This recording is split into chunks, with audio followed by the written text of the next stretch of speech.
They were the most powerful military brotherhoods the medieval world had ever produced, sworn to poverty, obedience, and the defense of the Holy Land. The Knights Templar, the Knights Hospitaller, the Teutonic Knights, and the other great military orders built castles that still stand today, accumulated wealth that rivaled kings, and fought with a discipline that terrified their enemies. And then, one by one, across 2 centuries of slow collapse, they were dissolved, destroyed, expelled, or transformed beyond recognition. Tonight, we follow each of these great orders through the long, patient story of how they rose, why they fell, and what remained when the fighting was finally over. Let your body settle now, your breathing slow, and let the quiet rise and fall of history's most extraordinary warrior monks carry your thoughts gently toward sleep.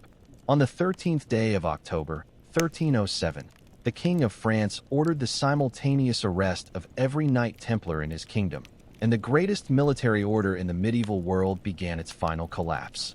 Within 7 years, the order that had defended Jerusalem, built a financial network spanning all of Europe, and accumulated power that threatened kings, was burned to ash. But the Templars were not the only order to fall. Each of the great Crusader military brotherhoods ended in its own way, for its own reasons, in its own time. Tonight we follow these endings slowly, one by one, through the long dark years of the 13th and 14th centuries, when the world the Crusader orders were built to serve gradually ceased to exist. Let your thoughts grow quiet now, and let the patient, unhurried story of these endings carry you softly toward rest. To understand how the Crusader military orders collapsed, we must first understand what they were built for and why they seemed, for a time, entirely necessary. In 1099, the First Crusade captured Jerusalem after a siege of extraordinary violence, and then faced the question of what to do with what it had won. The Latin kingdom of Jerusalem that emerged from the conquest was a small, isolated Christian state in a landscape surrounded by Muslim powers far larger than itself. It needed to be defended constantly, and the feudal knights who had fought to take Jerusalem had mostly gone home, leaving a chronic shortage of military manpower. Into this shortage stepped the first of the great military orders, and the world they created would last for nearly 2 centuries before beginning its long collapse. The Knights Templar were founded around 1119 by a French knight named Hugues de Payens and a small group of companions. They presented themselves to the King of Jerusalem as volunteers willing to protect the roads along which pilgrims traveled to the holy sites, a genuinely dangerous task in the unstable landscape of the Latin East. Their name came from their headquarters on the Temple Mount in Jerusalem, the site of the ancient Temple of Solomon. What began as a small, poor brotherhood of road guards grew, with extraordinary speed, into one of the most powerful institutions in the medieval world. The speed of this transformation is itself remarkable. Within 2 decades of their founding, the Templars had papal approval, international recognition, and the beginning of the financial network that would eventually make them the most powerful bankers in Europe. The Knights Hospitaller predated the Templars, their origins lying in a hospital established in Jerusalem before the First Crusade to care for sick and injured pilgrims. When the Crusaders took Jerusalem in 1099, the hospital was already functioning, and its director, a man known as Brother Gerard, petitioned for papal recognition of his organization. In 1113, Pope Paschal II recognized the Hospital of St. John as an independent religious institution, the formal beginning of what would become one of the most enduring organizations in history. The Hospitallers' military role came later, gradually, as the need for defensive manpower made it natural for the Hospital Brotherhood to take on armed duties. The combination of healing and fighting, the warrior monk who could tend your wounds and then ride out to defend the walls, became the Hospitallers' distinctive identity. The Teutonic Order emerged from a field hospital established by German merchants during the Siege of Acre in 1190. Like the Hospitallers before them, the Teutonic Knights began as caregivers, a brotherhood of Germans providing medical assistance to their compatriots in the Holy Land. They were recognized as a military order in 1198, receiving papal approval and the distinctive white mantle with black cross that would become their identifying symbol. Unlike the Templars and Hospitallers, the Teutonic Order would eventually redirect its energy entirely away from the Holy Land, turning northward to wage wars of conquest and conversion in the pagan Baltic. This redirection would save the Teutonic Order from the fate that destroyed the Templars, but it would also transform it into something its founders would barely have recognized. The great castles that the military orders built across the Holy Land were among the most impressive military engineering projects of the medieval world. Croix de Chevaliers, the Hospitallers' great fortress in what is now Syria, was built to house a garrison of 2,000 soldiers and provisions for 5 years. Athlet, the Templars' coastal fortress south of Haifa, was so strongly built that it was never taken by assault, only evacuated voluntarily. Belvoir, a Hospitaller fortress in the Jordan Valley, was designed with a concentric plan so advanced that it influenced castle building across Europe for generations. These castles were not merely military installations. They were statements of permanence, declarations that the Crusader presence in the Holy Land was intended to last forever. The military orders operated under a unique legal arrangement that gave them extraordinary power and made them, ultimately, both indispensable and dangerous. They were exempt from episcopal authority, answerable not to local bishops, but directly to the Pope in Rome. They paid no tithes and could build their own churches, financial privileges that made them deeply resented by the regular clergy. They could move across national borders freely, recruit in any country, and operate with a degree of independence that no other institution in the medieval world possessed. This independence was the source of their strength and, in the end, the source of the suspicion that contributed to their destruction. The Templars' financial system was one of the most remarkable innovations of the medieval period. A pilgrim traveling to Jerusalem could deposit money at a Templar preceptory in France and receive a coded letter of credit, then withdraw the equivalent sum at a Templar house in the Holy Land. This simple innovation, essentially the first traveler's check, eliminated the dangerous need to carry large amounts of gold on a journey through hostile territory. The financial network that grew from this service expanded to include loans to kings, the management of royal treasuries, and the financing of crusades on an enormous scale. By the late 13th century, the Templars were the most important financial institution in Europe, and that wealth, visible and enormous, was something that kings under financial pressure found increasingly difficult to ignore. For all their wealth and political power, the military orders were, first and foremost, fighting organizations. The discipline of the Templars in battle was described by their opponents as terrifying. They were forbidden to retreat unless the odds against them were more than 3 to 1. The Hospitallers fought with equal tenacity, their black mantles becoming as feared on the battlefield as the Templars' white. These were not men who valued their own lives highly. They had taken vows that placed obedience to the order above personal survival, and their battlefield behavior reflected this completely. The courage of the military orders was genuine and consistently demonstrated. It was not courage that failed them in the end, but the world they were built to defend. The Latin states of the Holy Land, Jerusalem, Antioch, Tripoli, and Edessa, were never as secure as their Crusader defenders hoped. They depended on a constant flow of men and resources from Europe that the European powers could sustain only intermittently. When a crusade arrived, the defensive situation improved temporarily. Then the Crusaders went home, the reinforcements dried up, and the chronic shortage of manpower reasserted itself. The military orders filled this gap as best they could, but 2,000 knights, however disciplined, could not permanently defend a coastline hundreds of kilometers long against the full military power of the Muslim world. The gap between what the orders were asked to do and what they could actually achieve was always present, and it widened, inexorably, as the 13th century advanced. The Battle of Hattin in 1187 was the beginning of the end for the First Latin Kingdom of Jerusalem. Saladin, the Sultan of Egypt and Syria, lured the Crusader army onto a waterless plain in July heat and surrounded it. The Crusaders, including virtually the entire fighting strength of the military orders in the Holy Land, were defeated, captured, or killed. The True Cross, the most sacred relic in the Latin East, was captured. Jerusalem itself fell 3 months later. The military orders that survived Hattin would spend the next century trying to recover what was lost and never quite succeeding. The Third Crusade, led by Richard I of England, recovered the coastline but not Jerusalem. The military orders rebuilt their strength around the new capital of Acre, a coastal city that would remain the center of Crusader power for the next century. The Templars established their new headquarters in a vast complex at Acre's harbor. The Hospitallers built a massive fortified compound in the city's northern quarter. Both orders recruited aggressively in Europe, rebuilt their financial networks, and prepared for the campaigns that would, they hoped, eventually recover the Holy City. That recovery never came, and with each decade that passed without it, the question of what the military orders were actually for became slightly harder to answer. Acre in the late 13th century was a prosperous but anxious city, a Crusader state reduced to a coastal strip, dependent on trade and on the military orders for its defense. The orders themselves had grown wealthy enough to quarrel, and quarrel they did, with each other and with the secular lords of what remained of the Latin East.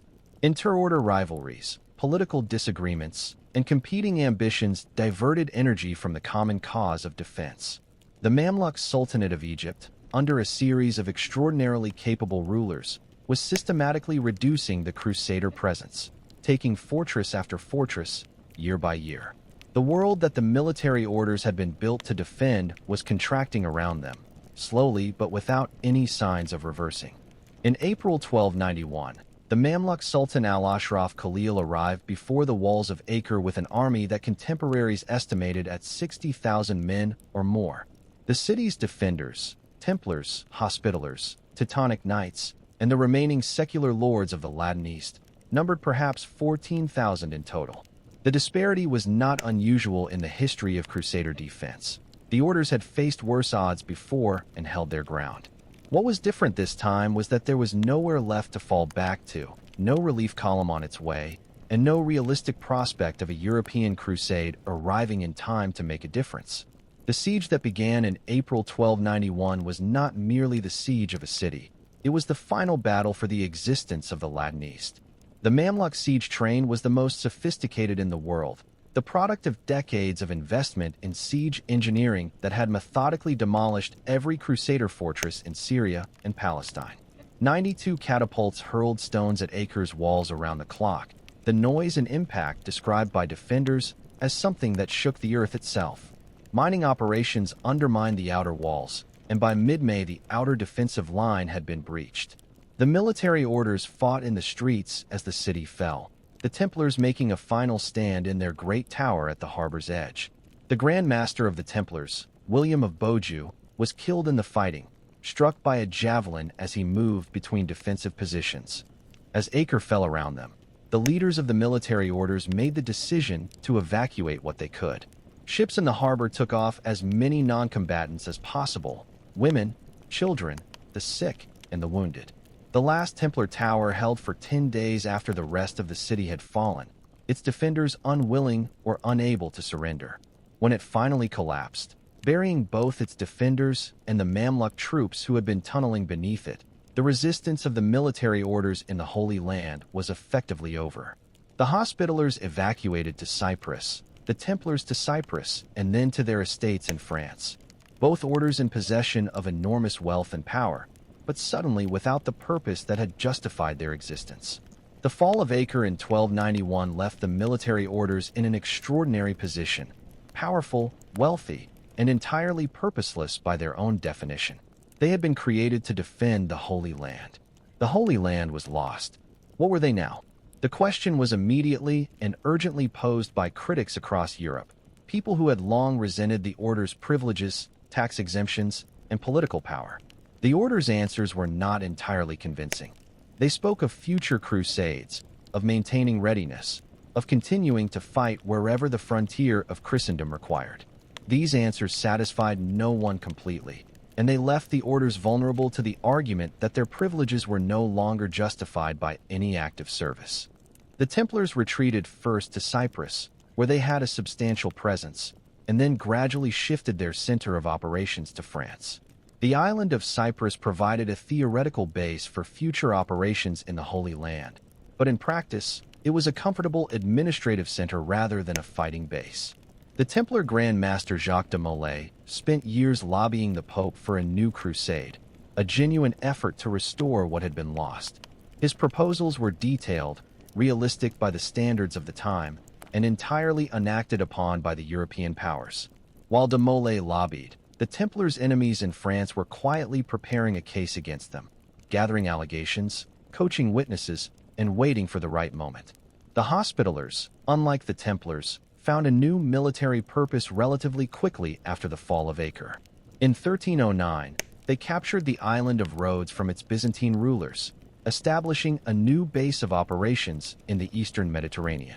Rhodes gave the Hospitallers something the Templars lacked after 1291, a territory to defend, enemies to fight, and a clear ongoing military function. The Order's galley fleet became one of the most effective naval forces in the Mediterranean, preying on Muslim shipping and defending Christian trading vessels. This naval role would sustain the Hospitallers through the destruction of the Templars and beyond, giving them a purpose that justified their continued existence in ways that the Templars could never quite articulate. The Teutonic Order had begun redirecting its energy northward even before the fall of Acre. In 1226, the Holy Roman Emperor Frederick II had granted the Teutonic Order permission to conquer and Christianize the pagan Prussian people of the Baltic coast. This grant, the Golden Bull of Rimini, gave the Order something unique among the military brotherhoods, a territory of its own to rule, not merely defend. Over the following decades, the Teutonic Order waged a campaign of systematic conquest across Prussia and the Baltic that was, by any honest account, one of the most brutal colonization projects of the medieval period. By the time Acre fell, the Teutonic Order had effectively become a territorial state in the Baltic, its Holy Land operations a secondary concern to its northern empire. The Teutonic Order's castle-building program in Prussia and the Baltic was as impressive as anything the military orders had constructed in the Holy Land. Marienburg, the Order's great fortress headquarters in Prussia, was one of the largest brick buildings in medieval Europe. Its construction consumed decades and the labor of thousands, producing a complex of chapels, great halls, towers, and defensive works that covered an enormous area. The Order ruled from Marienburg over a territory it had conquered, converted, and organized with the systematic efficiency of an institution rather than the improvisation of an adventurer. This territorial existence, so different from the Templars and Hospitallers' continuing role as wandering defenders, would ultimately both preserve and transform the Teutonic Order. By 1306, the Templar Grand Master Jacques de Molay had returned to France at the invitation of Pope Clement V. The Pope had proposed merging the Templars and Hospitallers into a single unified military order, a long-discussed idea that de Molay was summoned to discuss. De Molay came reluctantly, having spent the previous years in Cyprus attempting to organize a new crusade. He brought with him the Templar treasury and a large personal retinue, walking directly into the trap that was already closing around him. The Pope who had invited him was not in control of what happened next. That control lay with the King of France, Philip IV, who had his own entirely different plans for the Templars. Philip IV of France, known to history as Philip the Fair, was one of the most financially pressured monarchs in Europe. He had expelled the Jews from France and confiscated their property. He had attacked the Lombard bankers and seized their assets. He had quarreled with Pope Boniface VIII so violently that it contributed to the Pope's death, and had then maneuvered his own candidate into the papacy. The Templars, with their enormous wealth deposited in French preceptories, their tax exemptions, and their irritating independence from royal authority, represented the next logical target. What Philip needed was an excuse, and the excuse he chose was heresy, the most serious charge the medieval world could bring against any Christian institution. On the morning of Friday, October 13th, 1307, Philip IV's agents simultaneously arrested every Templar in France. The coordination required to arrest hundreds of men in hundreds of locations simultaneously before any warning could spread was a remarkable logistical achievement. The charges prepared against the Templars included heresy, sodomy, idol worship, spitting on the cross, and the denial of Christ during secret initiation ceremonies. These charges were almost certainly fabricated, constructed from the testimony of a handful of disgruntled former Templars who had been cultivated for years as informants. But in the medieval world, the machinery of heresy prosecution, once set in motion, was extraordinarily difficult to stop. The arrested Templars were interrogated under torture, a legally sanctioned method of extracting confessions in medieval heresy proceedings. Under torture, many Templars confessed to the charges against them, including the Grand Master Jacques de Molay himself. The confessions they gave were, by any reasonable assessment, the product of extreme physical duress rather than honest admission. When the torture ceased and the immediate threat receded, many Templars recanted their confessions, but recantation carried its own terrible penalty. Those who confessed and then recanted were classified as relapsed heretics, a category for which the prescribed penalty was death by burning. The Templar preceptories across Europe fell silent with remarkable speed after the dissolution. Some buildings were transferred to the Hospitallers. Others were taken over by local lords who had no intention of passing them on to anyone. The Templar archives, which would have contained documentation of the order's real history, its finances, and possibly evidence of the falsity of the charges against it, disappeared almost entirely. The members of the order who survived the trials either joined other orders, returned to secular life, or simply vanished from the historical record. The Knights Templar, which had existed for nearly 200 years and transformed the medieval world's financial and military systems, was gone, dissolved in 7 years by the combination of royal greed and papal weakness. What remains of the Templars today is largely myth, the legends of buried treasure, secret knowledge, and hidden survival that have accumulated around their dramatic destruction. The truth is quieter and more complete. The order was destroyed not because it possessed dangerous secrets, but because it possessed dangerous money in a kingdom ruled by a financially desperate king. The charges of heresy were the excuse, not the reason. The reason was wealth, and the vulnerability of an institution that had made powerful enemies on its way to becoming powerful. Every subsequent military order would learn this lesson, consciously or not, that the privileges of a military brotherhood depended ultimately on the continued willingness of secular and religious power to permit them. When that willingness ended, as it ended for the Templars in 1307, no amount of military skill or religious devotion could preserve the institution against the political forces arrayed against it. While the Templars were being destroyed in France, the Knights Hospitaller were establishing themselves on the island of Rhodes. Their capture of Rhodes in 1309 gave them something no other military order possessed after the fall of Acre, a sovereign territory under their complete control. Rhodes became not merely a military base, but a functioning state, with its own government, laws, coinage, and diplomatic relationships with the powers of the Mediterranean world. The Hospitallers organized their order around the different nationalities of their members: French, Italian, Spanish, German, English, each group responsible for a specific section of the island's defenses. This organizational innovation, dividing the order into national divisions called longs, gave it a resilience that purely unified organizations lacked. The Hospitallers on Rhodes quickly became the most effective naval force in the eastern Mediterranean.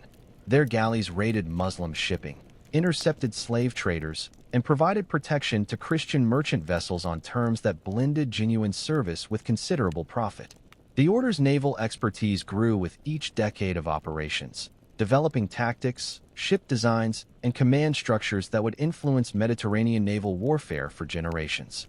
Muslim powers found the Hospitallers sufficiently threatening to organize several major attempts to dislodge them from Rhodes. Each of these attempts failed, the island's defenses, continuously improved by the Order's engineering talent, proving equal to everything thrown against them.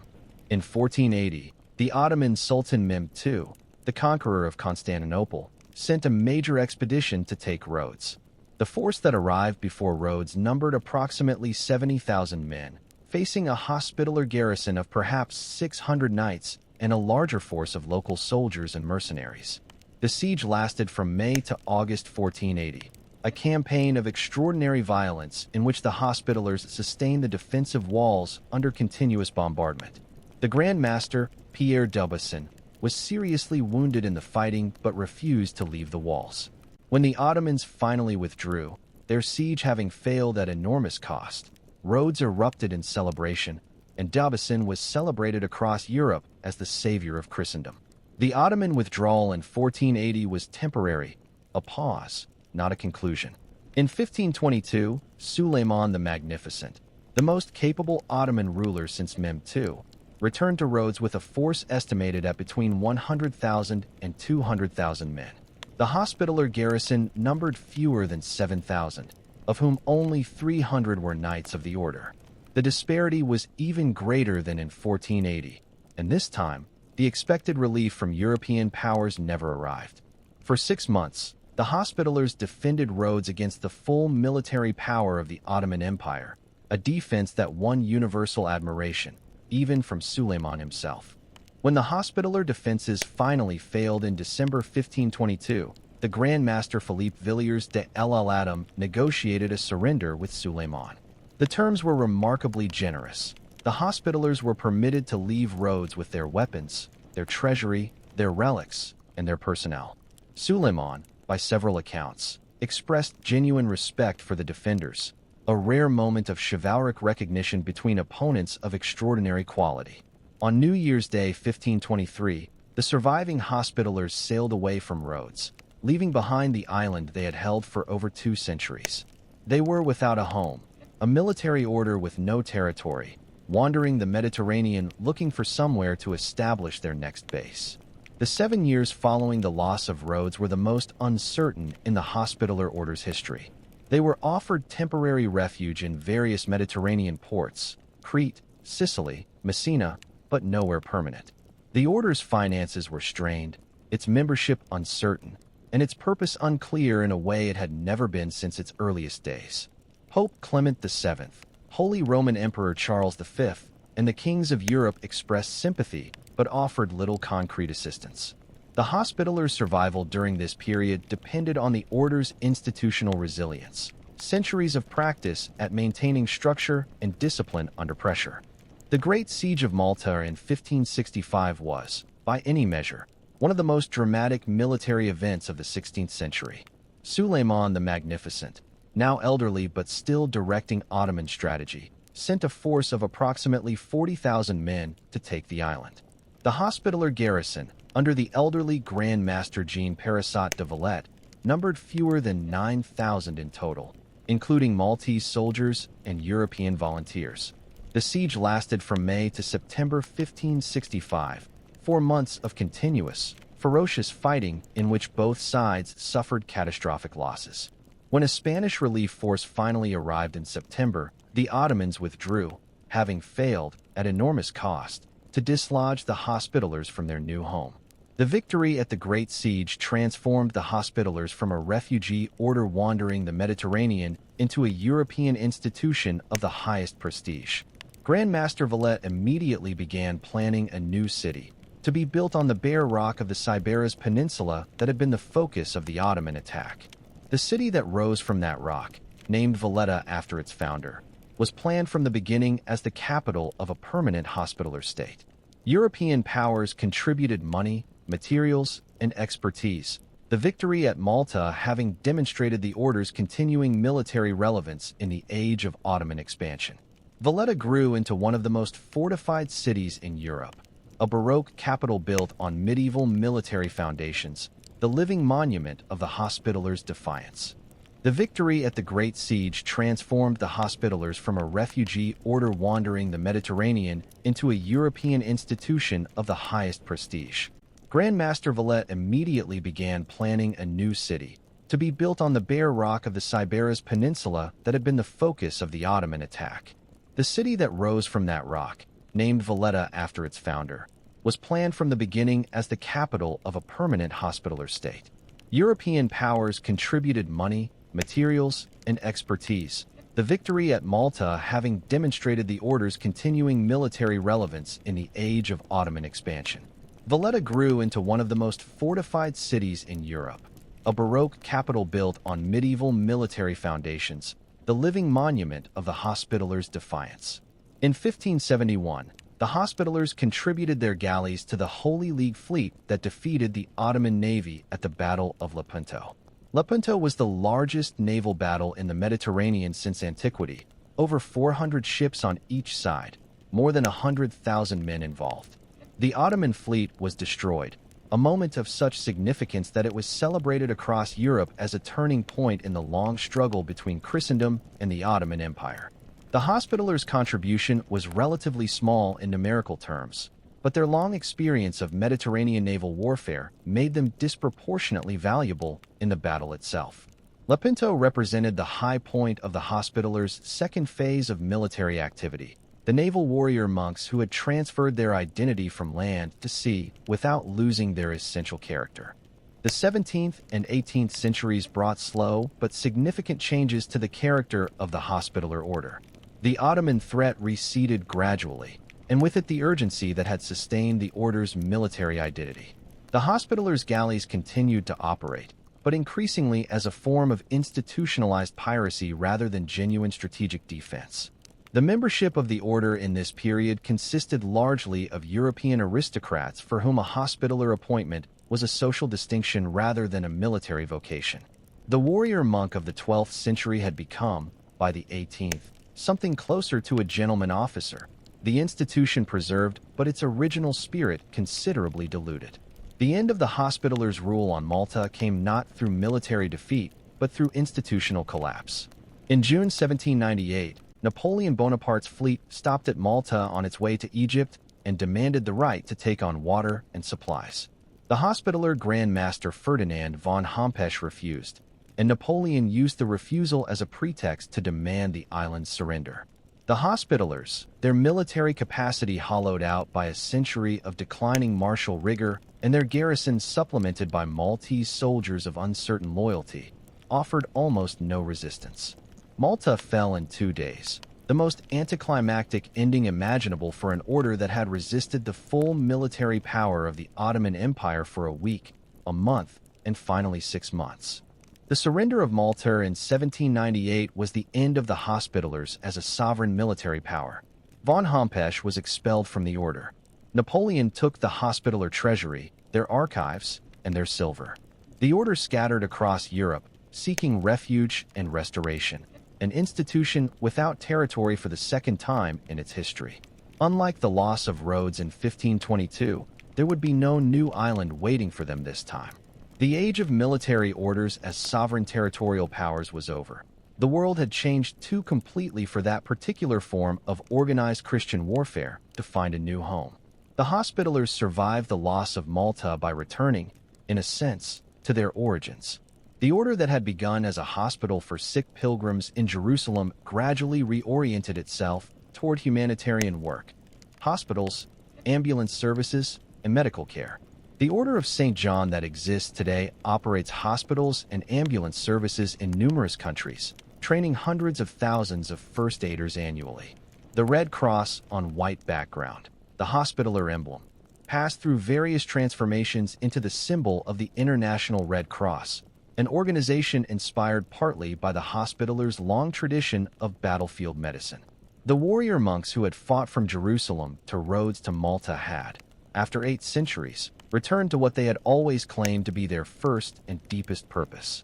The survival of the Hospitaller order, in transformed form, is the most remarkable institutional continuity story in the history of military orders. From a pilgrim hospital in 11th century Jerusalem to a 21st century first aid organization, the thread is thin, broken in places, and considerably altered along the way. But the thread exists, the name, the cross, the tradition of service to the sick, all connecting the modern volunteers to the knights who once rode out from Croc de Chevaliers. That continuity, imperfect and transformed as it is, distinguishes the Hospitallers from every other military order of the crusading period. The others ended, the Hospitallers changed. Malta remains Hospitaller in its bones, its capital city still named after Jean de Valette, its grand harbor still defined by the fortifications the order built. Walking through Valletta today is to walk through a city that the Hospitallers designed, built, and inhabited for 2.5 centuries. The co-cathedral of St. John contains the tombs of Grand Masters in elaborate carved marble floors, the dead of the order still present beneath the feet of visitors.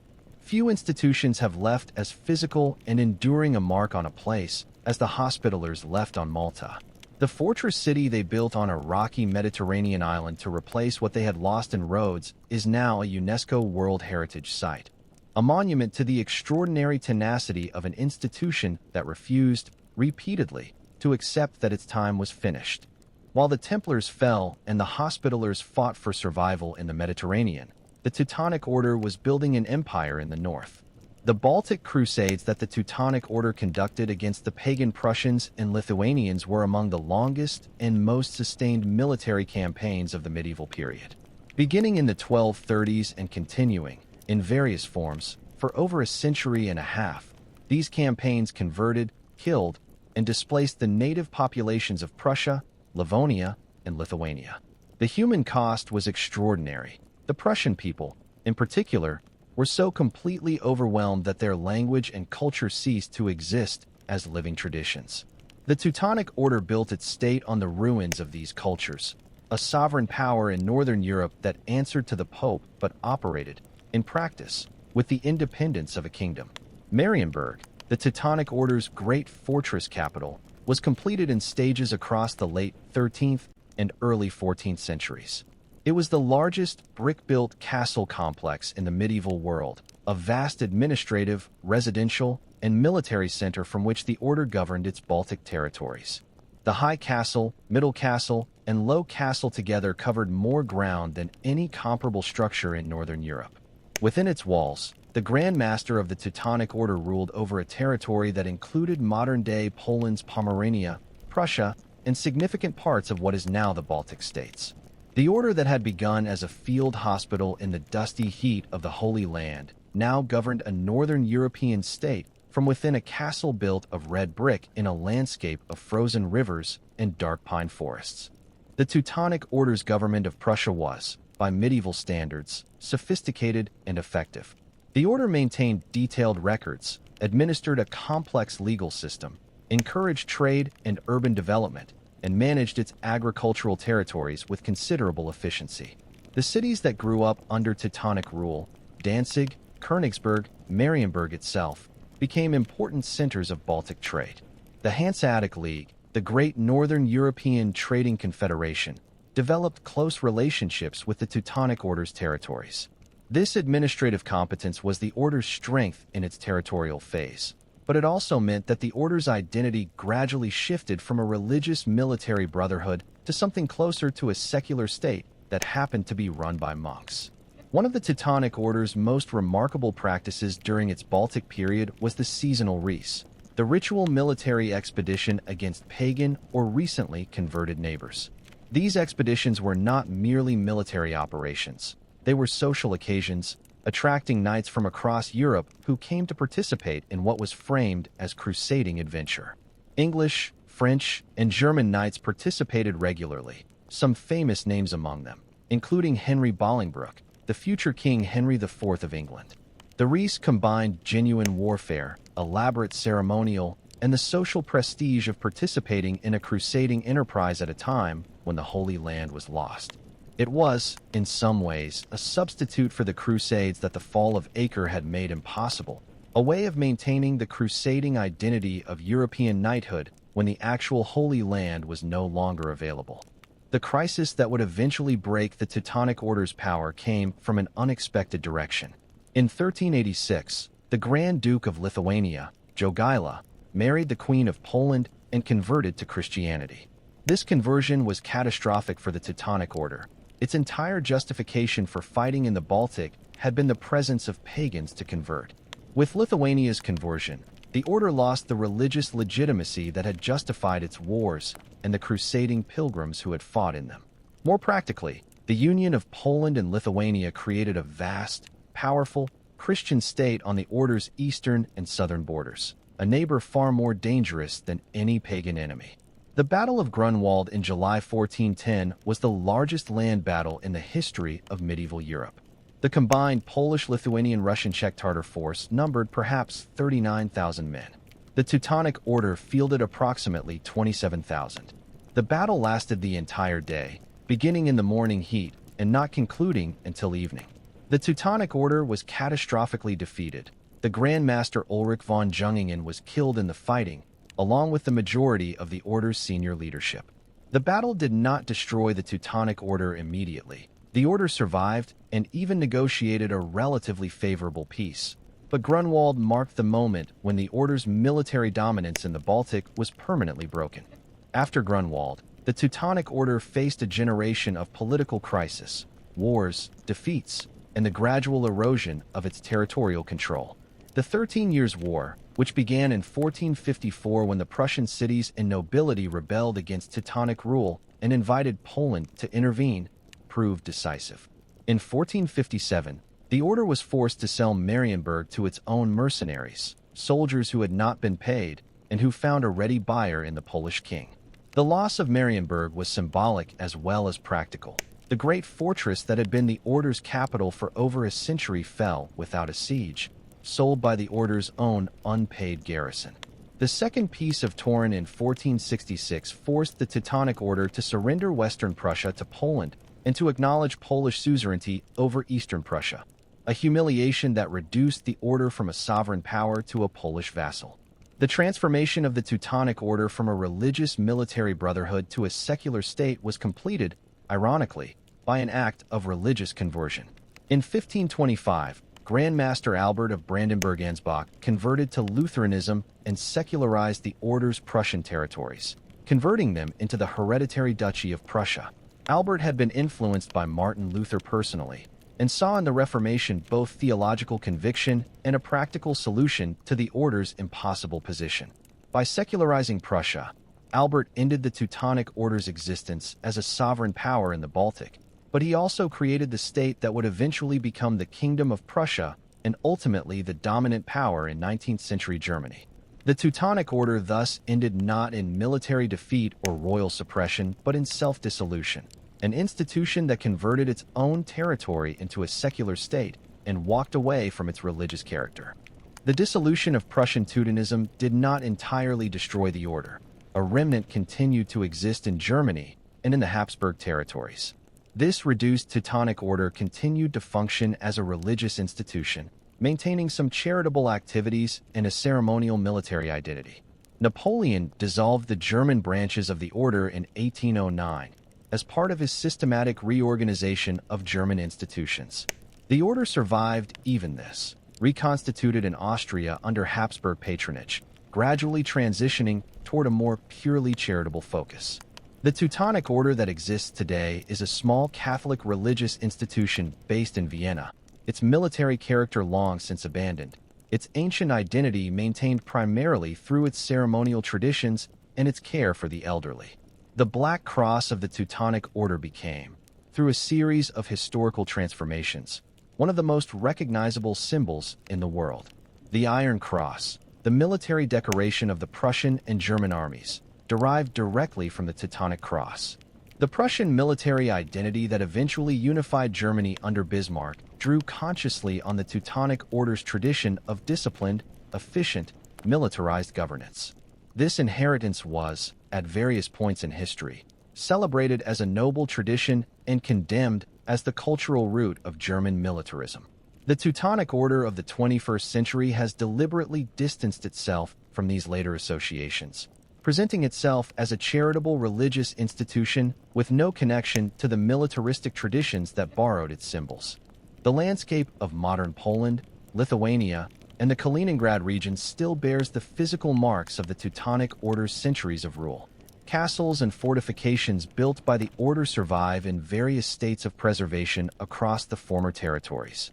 Königsberg, now Kaliningrad, was founded by the Order in 1255 and named after the Bohemian king who participated in its founding crusade. The old streets, the surviving towers, the occasional carved cross on a stone wall. These are the remaining physical evidence of an institution that ruled this landscape for 2 centuries. Let them rest quietly in your thoughts now. These northern monuments to a military order that found its ending not in flames, but in conversion and dissolution. The Teutonic Order's chaplains and their tradition of prayer represent, in many ways, the institution's most continuous thread. Whatever the Order's military activities, its members were also religious men, monks who attended daily services, observed the canonical hours, and understood themselves primarily as servants of God rather than soldiers. This religious identity became, after the loss of military purpose, the core around which the institution rebuilt itself. The prayers said in Teutonic chapels across 8 centuries represent a continuity of religious practice that outlasted every military and political transformation the order underwent. What remains of the Teutonic Order today is, in this sense, its most original element: the religious brotherhood that existed before the military purpose was added, and that survived after the military purpose was taken away. The Livonian Order, the Teutonic Order's branch in what is now Latvia and Estonia, had its own separate trajectory of decline. Operating independently of the Prussian main order from its founding, the Livonian Order faced the same crisis of Lithuanian conversion and Polish power. The Battle of Saul in 1236, in which a Livonian army was destroyed by Lithuanian forces, was an early warning of the military limits of the order's position. The Livonian Order survived for another 3 centuries before being dissolved in 1561, its territories divided between Poland, Lithuania, Sweden, and Denmark. The last master of the Livonian Order, Gotthard Kettler, followed Albert of Brandenburg's example and secularized the order's remaining territories, becoming the first Duke of Courland. By the mid-16th century, the geography of the military orders had been transformed almost entirely. The Holy Land, for which they had all been created, was deeply within the Ottoman Empire, inaccessible to any Christian military power. The Templars were gone. The Teutonic Order had dissolved itself in Prussia and was reduced to a ceremonial remnant in Germany. Only the Hospitallers on Malta maintained anything approaching the original identity of a Crusader military order, and even they were increasingly isolated from the mainstream of European power politics. The age of the great military orders was ending, not with a single dramatic collapse, but with the slow erosion of the world that had made them necessary and possible. Beyond the 3 major orders, the crusading period produced numerous smaller military brotherhoods, most of them active primarily in the Iberian Peninsula. The Order of Calatrava, the Order of Santiago, the Order of Alcantara, and others were founded to participate in the Reconquista, the Christian reconquest of Muslim-held Spain.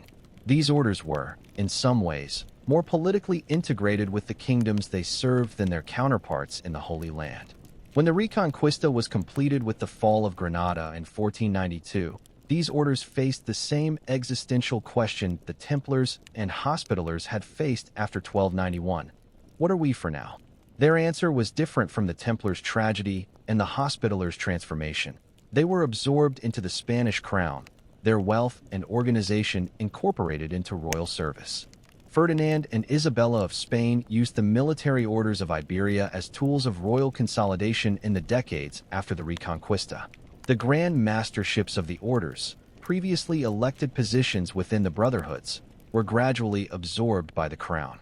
The order's income, their administrative networks, and their ceremonial prestige were all brought under royal control. What had been independent military brotherhoods became, in effect, departments of the Spanish royal bureaucracy. This absorption was a gentler form of dissolution than what befell the Templars. The institutions survived in name and form, but their independence was completely ended. For the individual members of the military orders, the various forms of dissolution and transformation produced very different outcomes. The Templar Knights who survived Philip IV Purge were largely absorbed into other orders. The Hospitallers, the Teutonic Order, and local institutions took them in. The Hospitaller Knights displaced by the loss of Malta scattered across Europe, subsisting on the order's remaining assets until the reorganizations of the 19th century.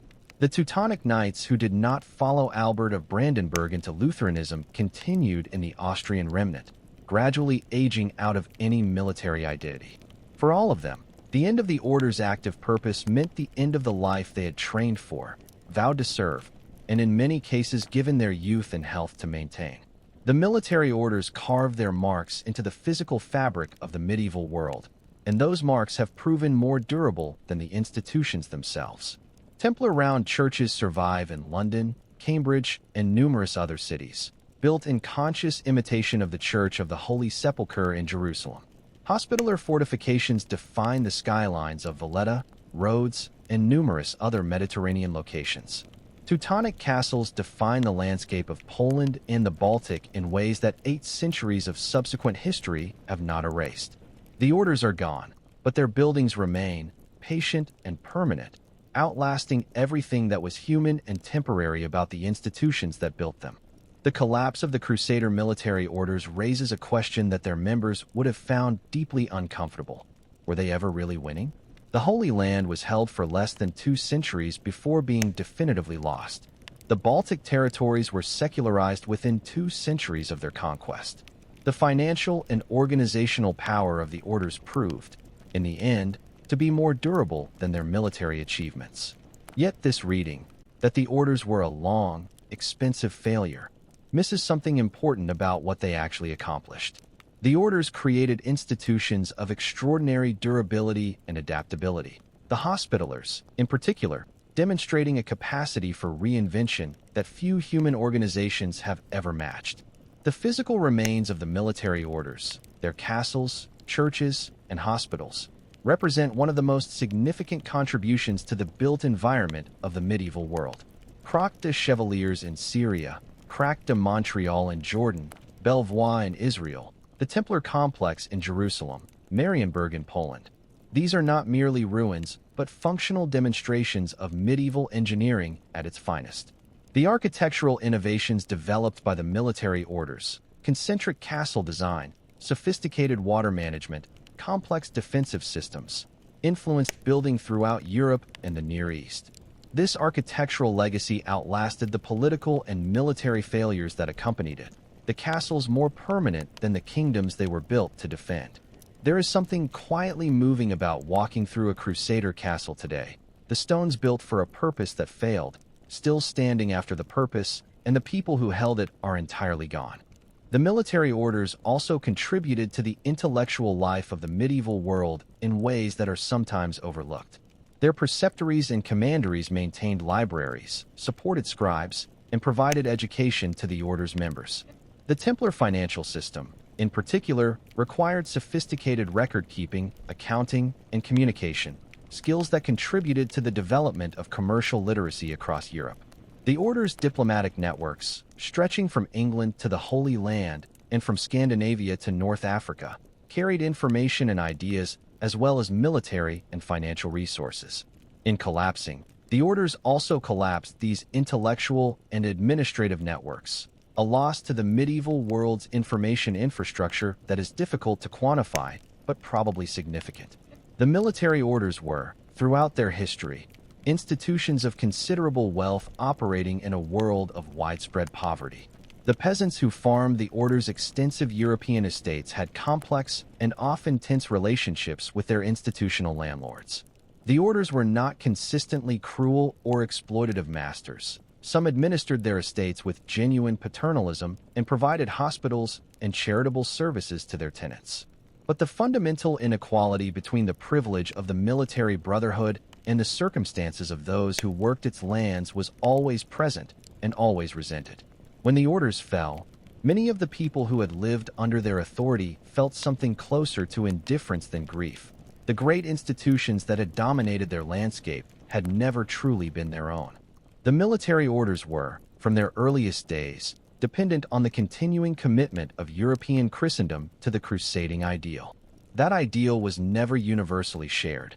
Even at the height of crusading enthusiasm, there were voices questioning the wisdom, the cost, and the morality of the enterprise. As the 13th century advanced and crusade after crusade failed to recover what had been lost, the disillusionment grew. The orders that were the most visible institutional expression of the crusading ideal became, in some minds, the most visible evidence of its failure. When the Templars were destroyed, there were people across Europe who felt not grief but a kind of relief, as though the dissolution of the order released them from a commitment they had never quite believed in. Long before Philip IV moved against the Templars, there had been sustained criticism of the military orders from within the Church itself.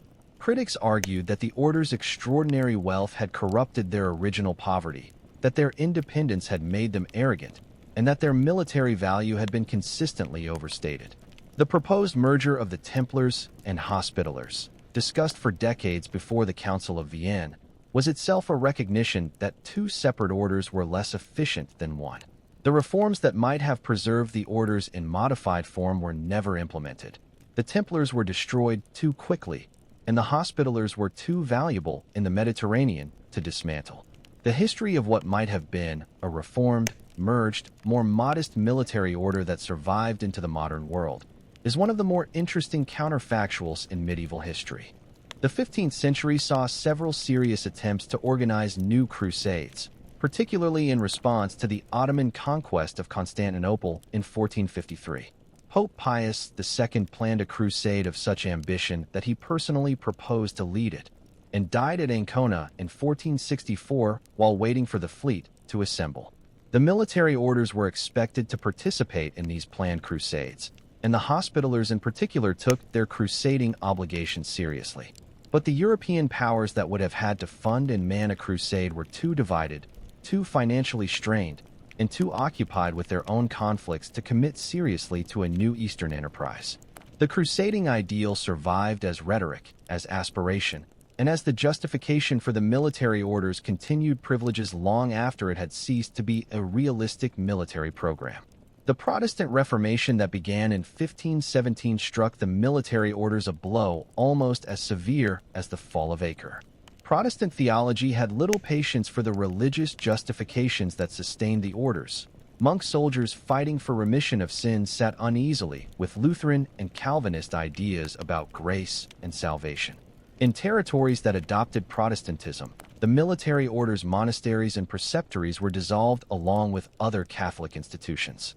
The Teutonic Order in Prussia adopted Lutheranism and secularized. The English Hospitallers were dissolved by Henry VIII, and their considerable English properties confiscated. The Reformation thus accomplished in Protestant Europe what Philip IV had accomplished in France a century earlier: the dissolution of the military orders as institutional landowners, without the dramatic trial and execution. The dissolution of the English Hospital, the Hospitallers' English branch, by Henry VIII in 1540 was part of the broader dissolution of monasteries. The order's English properties, accumulated over centuries and including substantial London real estate, were confiscated by the Crown. The English Hospitallers were dispersed without drama, their institutions closed, their properties redistributed. The English branch was briefly restored under the Catholic Queen Mary I, then dissolved again by Elizabeth I. England's relationship with the Knights Hospitaller thus ended not with military defeat or papal suppression, but with the quiet administrative action of a Protestant monarch who simply stopped recognizing the institution's legitimacy. The Hospitallers' properties in England left lasting physical marks on the London landscape. St. John's Gate in Clerkenwell, the southern gateway of the Order's London Priory, still stands, now the headquarters of the modern St. John Ambulance. The name Clerkenwell itself is unrelated to the Hospitallers, but the surrounding area's street pattern still reflects the layout of the Order's medieval priory. Temple, both the area and the London Underground station, takes its name from the Templars' great preceptory that once occupied that part of the city. London walks through the remains of the military orders every day, mostly without noticing the names and shapes that history has left behind. Temple Church in London is one of the most perfectly preserved Templar buildings in the world. Built in the 12th century and consecrated in 1185, it maintains its original round nave, inspired by the Church of the Holy Sepulchre in Jerusalem. Within it lie the stone effigies of medieval knights, their crossed legs indicating, in popular tradition if not strictly accurate historical fact, that they were Crusaders. The church survived the Templar dissolution, the Great Fire of London, and the Blitz, standing with quiet persistence through 7 centuries of everything that London has experienced. Its round walls remember a world that is completely gone, and they will remember it, silently, long after everyone reading this account has also been forgotten. The scholarly recovery of the military order's history is an ongoing project that continues to revise our understanding of what these institutions actually were. The Vatican secret archives contain the records of the Templar trial, including, remarkably, the Chinon parchment, which shows that Pope Clement V privately absolved the Templar leadership before publicly condemning them. This document, discovered in 2001, suggests that even Clement himself may have believed the Templars were innocent of the heresy charges, but dissolved the order anyway, unable to resist Philip IV political pressure. The history of the military orders is thus still being written, new archival discoveries continuing to shift the balance of interpretation. What we know is already remarkable enough.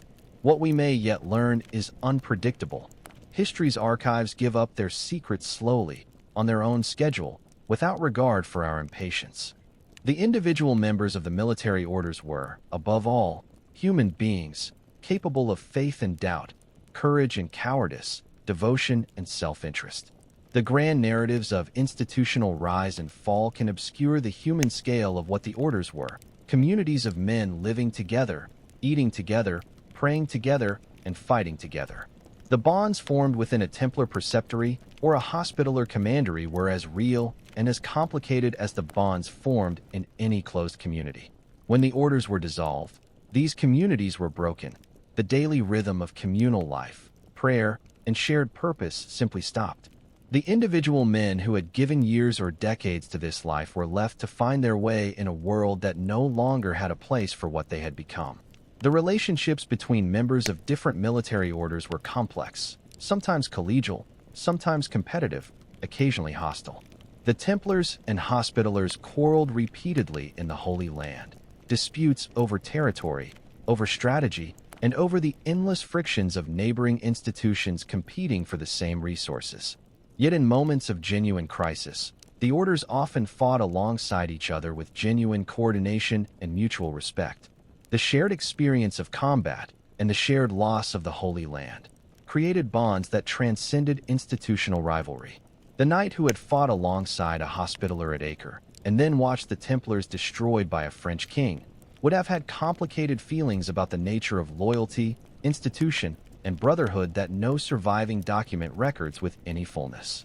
The casualties of the military orders across 2 centuries of fighting are impossible to calculate with any precision. The names of the senior dead, Grand Masters, Marshals, significant commanders, were sometimes recorded. The names of ordinary knights and sergeants were rarely preserved. The graves of the military orders are scattered across the Holy Land, the Mediterranean, the Baltic, and every European country where they maintain preceptories and commanderies. Most of these graves are unmarked, unknown, or lost, the dead absorbed into the landscapes they fought over without leaving any legible trace. Let their quiet, unnamed presence rest in your thoughts tonight.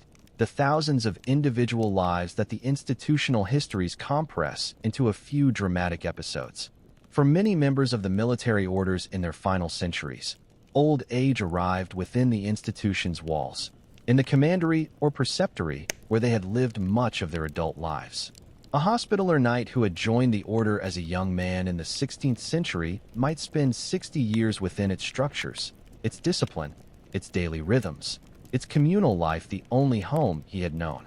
When the order was displaced or diminished, these elderly knights lost not merely a profession, but a complete way of life.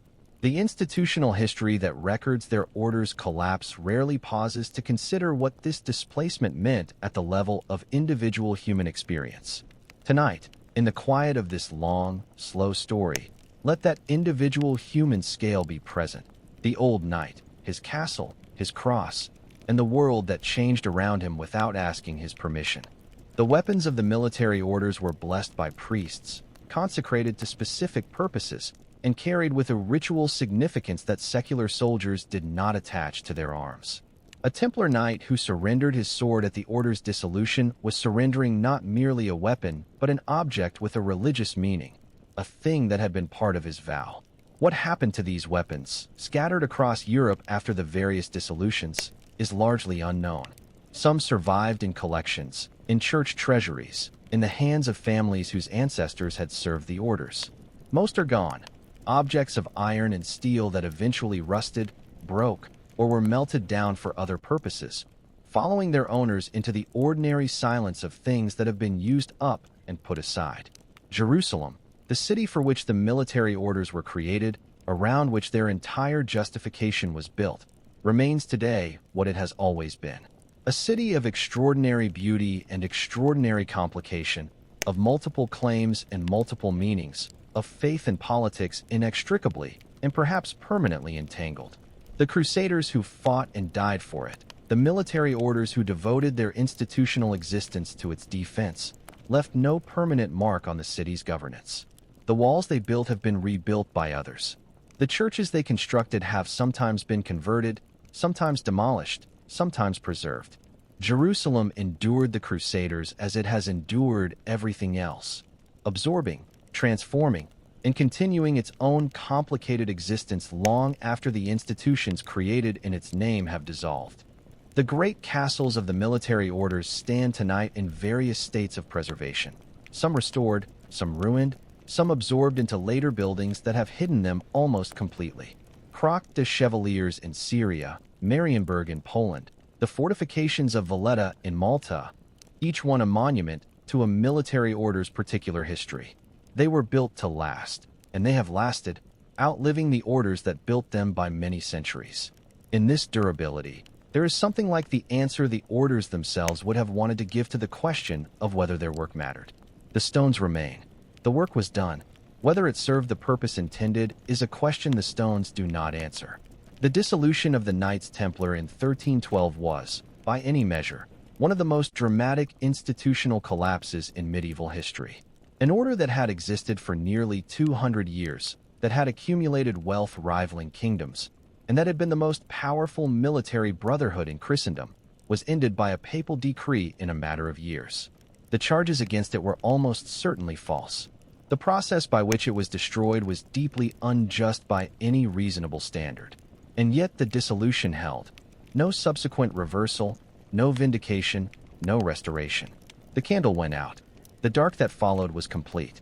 The survival of the Hospitallers, against the odds and across 8 centuries of crisis, is the counterpoint to the Templars' sudden extinction. The same world that destroyed the Templars failed to destroy the Hospitallers. Not because the Hospitallers were more virtuous, but because they maintained a military usefulness that made them worth keeping. They lost Rhodes. They lost Malta. They lost their sovereign status and most of their wealth. And still the institution continued, reduced, transformed, and in many ways unrecognizable from its medieval origins, but continuously present. The flag that flies over the Order of Malta today is the same red background with white cross that flew over Hospitaller galleys at Lepanto in 1571.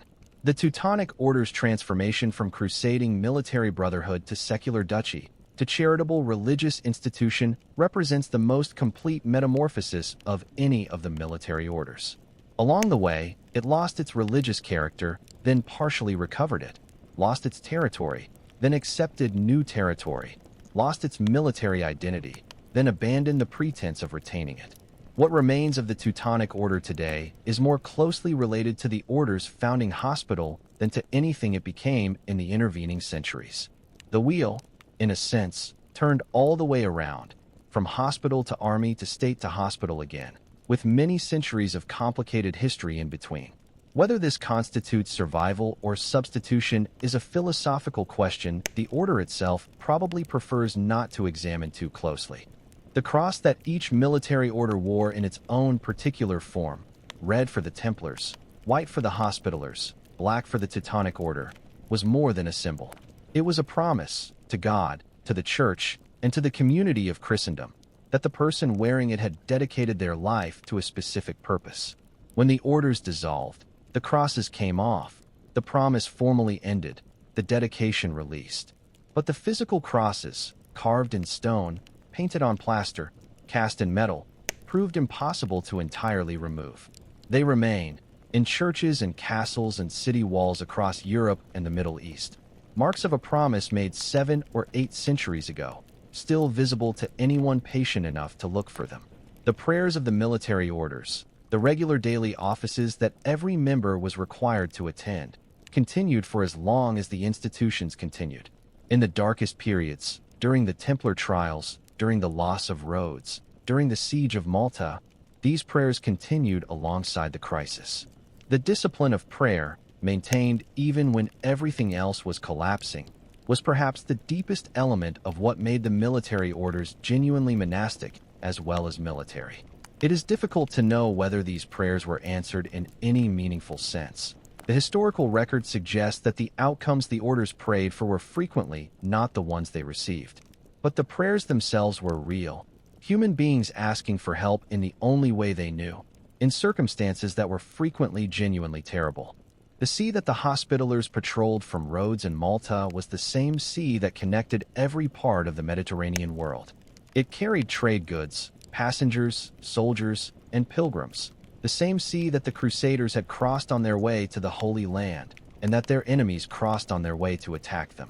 The Hospitallers who watched this sea from their fortress walls for 2 centuries saw more history pass before them than most institutions are permitted to witness. The sea continues tonight as it did then, indifferent to the orders that fought for control of its trade routes, its islands, and its coastlines. Let its patient, indifferent movement carry your own thoughts now, away from the history we have followed tonight and toward the quiet of approaching sleep. The floors of the churches and chapels built by the military orders were worn smooth by the feet of their members across centuries of daily use. These worn floors are among the most intimate physical traces the orders left behind, the smooth stone bearing the negative impression of all those daily passages to prayer. The Hospitaller Knights who are buried in the floor of the co-cathedral of St. John in Valletta are quite literally walked over daily, their carved tombs the actual floor of the building. This intimacy between the living and the dead was natural to the medieval mind, which did not draw the same sharp distinction between the space of the living and the resting place of the dead. The stone remembers equally, the footsteps of the living and the outlines of the dead equally present in its worn and patient surface. The ideal of the warrior monk, the combination of physical courage and spiritual devotion, was always in some tension with itself. Medieval theology acknowledged this tension without fully resolving it. Bernard of Clairvaux's famous treatise in praise of the Templars argued that killing in God's name was not merely permitted but praiseworthy, yet the argument required considerable intellectual effort. The men who joined the military orders lived within this tension, trained to kill, trained to pray, asked to integrate these 2 activities into a single coherent life. How they managed this integration, or failed to manage it, is something the historical record does not illuminate with any directness. What it leaves us with is the image, a man at prayer, his sword beside him, attempting to be both things at once in a world that needed him to be both. The great halls of the military order's castles were once the centers of their communal life, dining halls, council chambers, and gathering spaces. The Long Hall at Croc de Chevaliers, the Great Refectory at Marienburg, the meeting halls of the Hospitaller commanderies, all were designed for the community that used them daily. Empty now, or filled with tourists and researchers, these halls have a particular quality of absence. The furniture of community life completely gone, only the architectural shell remaining. The meals eaten there, the decisions made there, the prayers said at the tables placed along their walls, all absorbed into the silence that eventually takes everything.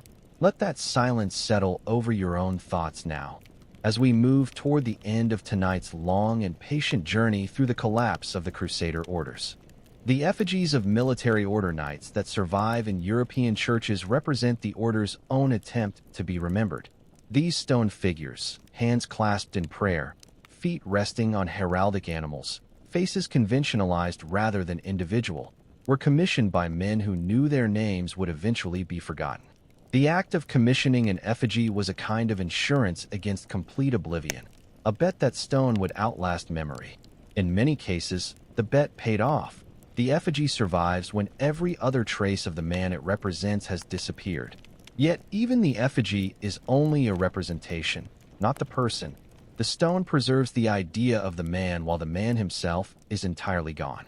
Jerusalem tonight is quiet in the particular way that cities are quiet after midnight. Not silent, but reduced to its essential sounds.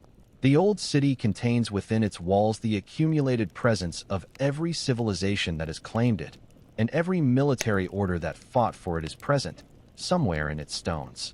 The Templar headquarters on the Temple Mount, now the Al-Aqsa Mosque compound, preserves in its architecture the memory of the order that gave it a name. The Hospitallers' Great Hospital, near the Church of the Holy Sepulchre, became a Muslim religious institution after 1187, its walls continuing to provide service, under different management, to different communities. Jerusalem absorbed the Crusaders, as it absorbed everything, turning their buildings to new purposes, their memories into contested legends. The stars that shone over the military order's castles are the same stars visible tonight. The Templar knight who stood watch on a castle battlement in 1200 saw these same stars, in these same positions, before any of the history we have followed tonight had occurred. The Hospitaller who stood watch on the walls of Rhodes in 1480 saw them, while the siege fires burned below. The Teutonic Knight who stood watch on the walls of Marienburg in 1410, the night before Grunwald, saw them in the particular clarity of a Baltic summer night. The stars make no distinctions. They observe the rise and the fall with equal indifference, and they observe us now with the same patient, unchanging calm. The scholars who preserve the history of the military orders were, in many cases, members of the orders themselves. The Templar chroniclers who wrote accounts of battles and sieges, the Hospitaller historians who recorded the order's achievements on Rhodes and Malta, the Teutonic scribes who documented the Baltic campaigns, all of them understood themselves as participants in history, not merely its observers. Their accounts are partial, self-serving, and shaped by the ideological commitments of institutions in the business of justifying their own existence. But they are also the primary evidence we have, and without them, the history we have followed tonight would be largely invisible. The monks who copied and preserved these documents across centuries of subsequent history are the unsung intermediaries between the events themselves and our ability to know that they occurred. Every institutional collapse eventually gives way to something. The space left by a dissolved order is always, eventually, filled by something else. The space left by the Templars was filled partly by the Hospitallers, partly by the French crown, and partly by the slow development of the commercial banking systems that the Templars had pioneered. The space left by the Teutonic Order in Prussia was filled by the secular state that Albert of Brandenburg created, a state whose military traditions would eventually reshape the entire history of Europe. The space left by the crusading ideal itself was filled, gradually, by new forms of Christian engagement with the non-Christian world, some more peaceful, some considerably less so. History does not leave vacuums for long. The question is always what fills them, and whether what fills them is better or worse than what was there before. The battlefields where the military orders fought their greatest engagements are, today, mostly green and quiet. Hattin, where the Crusaders were destroyed in 1187, is a hillside in northern Israel. Grunwald, where the Teutonic Order was broken in 1410, is a meadow in northeastern Poland. The harbor mouth at Acre, where the last Templar tower stood, is a modern Israeli port city. The violence that occurred in these places has been entirely absorbed by the landscape. The grass growing back over the blood, the cities built over the ruins, the memory preserved only in documents and in the minds of those who read them. The cross carved into this stone wall tonight needs no explanation. Anyone who has followed tonight's story knows what it means and what it cost. 200 years of fighting, praying, building, and dying went into the making of that symbol. Its makers believed it meant something, believed it with sufficient conviction to give their lives in its service. Whether they were right is a question that history does not answer, and that each person who encounters that stone cross must answer for themselves. What is certain is that the cross is still there, on its wall, in its moonlight, carrying whatever meaning the next person who sees it chooses to bring to it. The Knights Templar burned to ash in Paris in 1314. The Hospitallers laid down their weapons in Malta in 1798. The Teutonic Order dissolved itself in Prussia in 1525. Each ending was different, dramatic, quiet, and gradual, respectively, but each was an ending.